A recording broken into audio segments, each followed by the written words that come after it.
Olá, estudante do 8º ano do ensino fundamental. Sou Mônica Couto, professora de Geografia.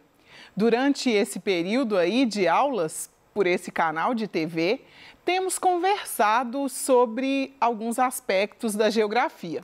Na última aula, a gente conversou sobre alguns conceitos que vão ser muito importantes a partir de agora para que a gente consiga estudar e compreender melhor os estados, nação, os países, os continentes e essas relações que esses países estabelecem entre si, como é que ocorre a apropriação desses territórios. Então, a nossa última aula foi uma possibilidade da gente construir esses conceitos, para então agora começarmos a conversar sobre os continentes e suas especificidades.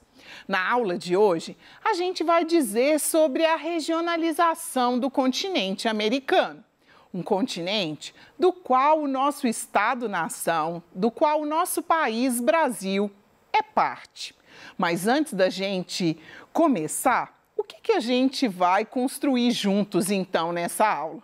Na aula de hoje, nós vamos definir juntos o conceito de região. Ou seja, para regionalizar um território, eu preciso saber qual é o conceito que está por trás disso. Então, o que significa o conceito de região para a geografia? Nós vamos juntos identificar diferentes critérios de regionalizar. Ou seja, vamos pensar juntos como é que a gente elege um determinado critério para regionalizar, para separar, para classificar os países, considerando uma determinada característica. E juntos nós vamos descobrir também quais são as formas mais comuns de regionalizar o continente americano. Falaremos então de duas formas mais usuais para a regionalização do nosso continente. Antes da gente começar, eu te convido a analisar comigo 3 mapas mundi com diferentes temas. Lembre-se que os mapas na geografia, eles representam uma das nossas principais linguagens. Ou seja, o mapa na geografia é uma forma da gente espacializar todos esses fenômenos que a gente discute, tanto os fenômenos naturais quanto os fenômenos sociais, políticos, culturais. Então, vem comigo observar o primeiro mapa. Eu te dou uma outra dica. Observe 2 elementos desses mapas, o título e a legenda. Eles vão nos dar um indicativo do que esse mapa quer nos transmitir. O primeiro mapa, então, ele tem como título Índice de Desenvolvimento Humano, IDH, em 2017. Eu não sei se você já se deparou com essa sigla, já comentaram com você sobre esse índice. O IDH, ele é um índice que pensa a qualidade de vida em um determinado território. Aqui, no caso, a gente está dizendo do IDH de países, mas o IDH pode ser feito até na escala do município aí onde você vive. Depois eu até te convido a pesquisar qual é o IDH do seu município, porque ele traduz algumas coisas para a gente. O IDH, então, ele é esse indicador que varia de 0 a 1. Quanto mais próximo de 0, mais complicadas são as condições de vida naquele país. Quanto mais próximo de 1, melhores são as condições de vida nesse país. E o que eles enxergam, o que eles avaliam para dizer que um país tem um IDH, por exemplo, médio, que é o nosso caso de Brasil aí, que está colorido com um verdinho intermediário. Um verde aí meio que bandeira mesmo. O que eles consideram? Eles consideram 3 coisas. Eles consideram a expectativa de vida, ou seja, nascendo no Brasil, com as características naturais, culturais e econômicas, quantos anos em média esse brasileiro vai viver?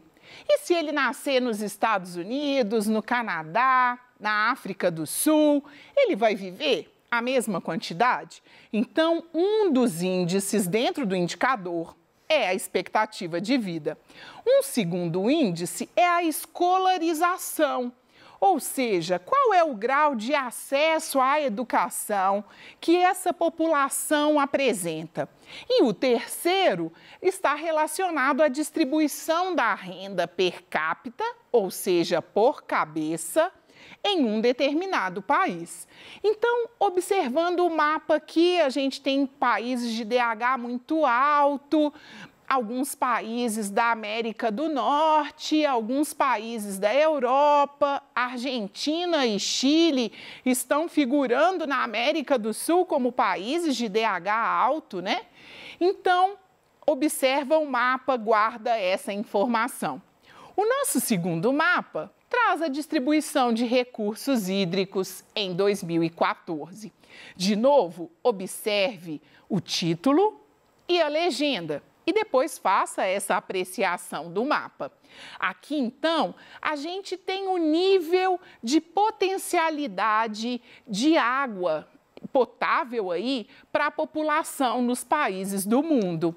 E aqui eu chamo a sua atenção que está uma lógica de metro cúbico, ou seja, 1.000 litros por habitante por ano. Então, a gente consegue perceber que existem algumas áreas do planeta que têm o que a gente chama de estresse hídrico. Porque esses países que estão coloridos até um verde mais claro, e aí eu vou chamar a sua atenção para o México, são países que em alguma medida têm dificuldade de garantia dessa água tratada, né, potável para essa população. Pode ser por uma característica climática, e aí eu chamo a sua atenção, de repente, para as áreas de deserto. Olha a posição lá do continente africano. Os países onde o deserto do Saara, né, é um fenômeno natural na paisagem. Então, tem a ver com essa questão de disponibilidade da própria dinâmica da natureza, mas tem também um problema de poluição dessas águas. E o terceiro mapa é o de população urbana, em 2017. E aqui a gente tem o percentual de pessoas vivendo nas cidades. Então, quem está colorido de um lilás, de um roxo mais escuro, é onde a gente tem mais de 80% das pessoas vivendo nas cidades. Onde está tendendo para um arroxeado mais claro, tendendo para um rosinha bem suave, a gente tem áreas onde a população ainda reside, na sua maior parte, no campo. E aí eu te pergunto, depois de observar esses três mapas, eles estão regionalizados, né? Existe um critério que foi escolhido para a gente destacar que tem determinados países que têm um IDH médio, alto, muito alto, ou que tem grande parte da sua população vivendo na cidade, ou que, por exemplo, tem dificuldade com acesso à água. E aí eu te pergunto, a partir dos mapas, como é que a gente podia definir então esse conceito que vai ser tão importante para nós, que é a região? Eu começo te dizendo que o conceito região, ele é um conceito muito amplo e dá para a gente fazer referências variadas, em variadas escalas, em variadas áreas de conhecimento e até mesmo as profissões, né? Então, por exemplo, na psicologia, a gente pode pensar na região cerebral. Olha como que a escala se aproxima, né, de uma parte do nosso corpo, mas a gente pode pensar a lógica da região, então, na perspectiva da geografia, que é essa perspectiva do território, da ocupação desse território, da caracterização desse território.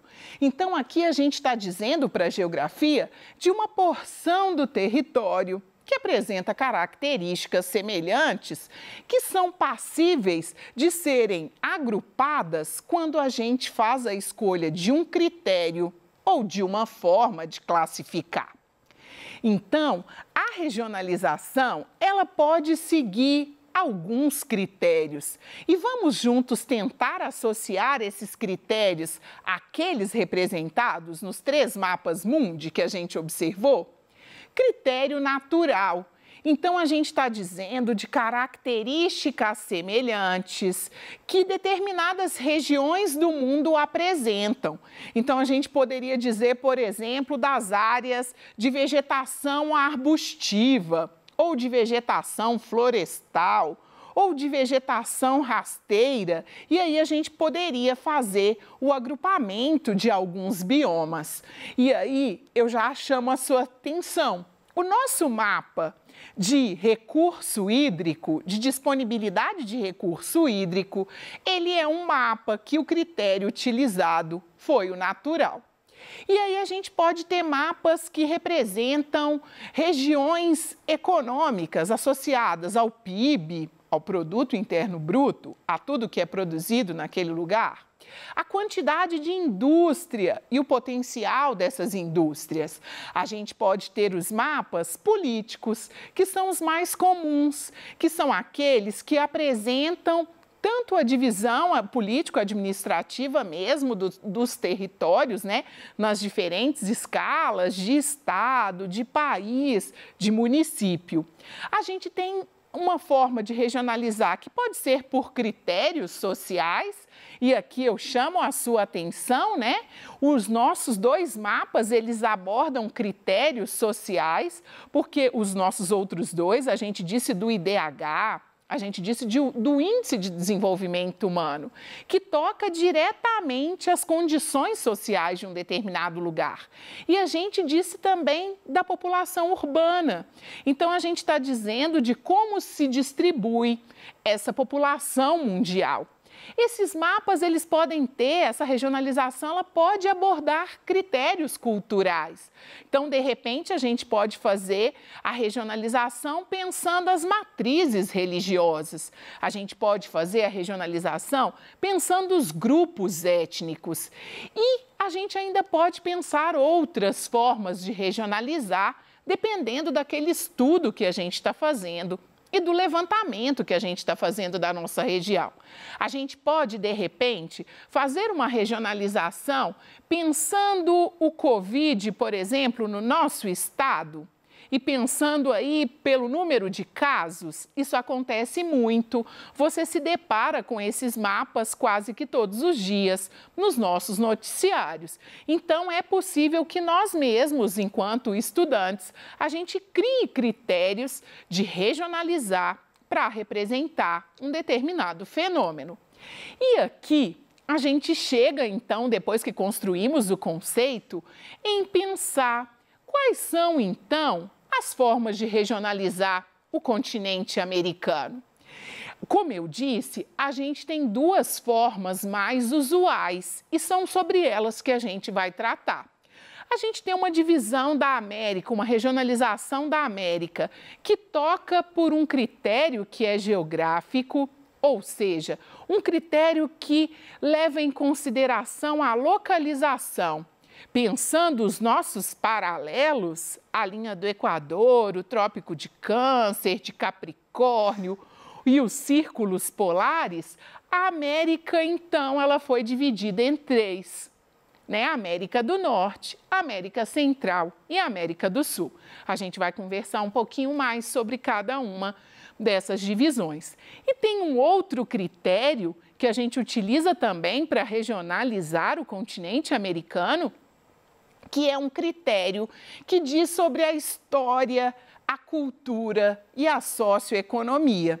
Você já deve ter ouvido falar que existe uma forma de regionalizar que tem a ver com a colonização, ou seja, tem a ver com aqueles povos que descobriram, vamos dizer que acharam, porque aqui já tinha muitas outras etnias vivendo nesse território da América, não só no Brasil, mas no continente americano como um todo. Mas é uma regionalização que está associada a isso. A gente não diz mais que ela é simplesmente por colonização, porque vão ter algumas características que vão gerar uma exceção. Então, a gente acaba não dizendo que é colonização. Então, vem comigo compreender um pouco dessa divisão que o critério é localização e é um critério geográfico. Temos, então, a América do Norte, formada por Canadá, Estados Unidos, México, Alasca, território, né, norte-americano, e a Groenlândia, um território, uma possessão da Dinamarca no continente americano, formando, então, aí a América do Norte. E olha, como a gente tem os países de grande extensão, eles configuram 55% de todo o nosso território. E aí eu te chamo para dar atenção especial a essa partezinha central, que às vezes deve ter ficado até difícil de observar aí. Mas é o que a gente chama de América Central, que tem só 2% de terra desse grande território que é o continente americano. E essa porção, ela é dividida em duas. Essa estreita faixa de terra que liga a América do Sul à América do Norte, a gente chama de istmo. E aqui a gente tem um conjunto de ilhas que a gente comumente chama de Caribe ou de Antilhas. E a América do Sul, região onde está localizado o Brasil, 12 países independentes, mais a Guiana Francesa, que é uma possessão da França em território da América do Sul. E aí, eu te convido a observar comigo agora a outra forma de regionalizar, que dissemos que está associada à cultura, à história e às características socioeconômicas. Aqui a gente tem uma América agora dividida em duas. A gente tem uma América que a gente chama de anglo-saxônica e uma América que a gente chama de latina. E tem muito a ver, principalmente, com os povos que chegaram, enfim, que descobriram, que acharam, que colonizaram esse território. Estados Unidos e Canadá, então, vão ter a língua inglesa, salve o Canadá, que tem uma porção do país que fala o francês, né? O Quebec, a província do Quebec. No Canadá, então, a gente tem duas línguas, mas ganhou o nome de anglo-saxônica em função disso. E a América Latina tem a ver com portugueses e espanhóis, embora a gente tenha algumas exceções. Na Jamaica, por exemplo, se fala a língua inglesa e mesmo assim a Jamaica, uma ilha aí da América Central, é considerada a América Latina. Vamos discutir nas próximas aulas um pouco mais sobre essa divisão aí em anglo-saxônica e em latina. E aí eu te chamo só para pensar que era um território onde tinham muitos povos indígenas. E esses povos indígenas até hoje eles lutam pelo seu reconhecimento. Esse mapa traduz um pouco isso. E aí, já chegando, já caminhando para o fim, eu te chamo a analisar comigo bem rapidinho essa charge que fez uma forma de regionalizar o mundo aí. E que tipo de regionalização seria essa? Se você olha, o mapa está ao contrário para abrigar, então, esses sujeitos, esses personagens. A gente tem uma regionalização aí do mundo em desenvolvidos e emergentes, em desenvolvimento. A gente tem aqui uma regionalização que pensa a divisão do mundo aí em países que dominam a produção da tecnologia e países que vivem dessa possibilidade da produção da matéria-prima.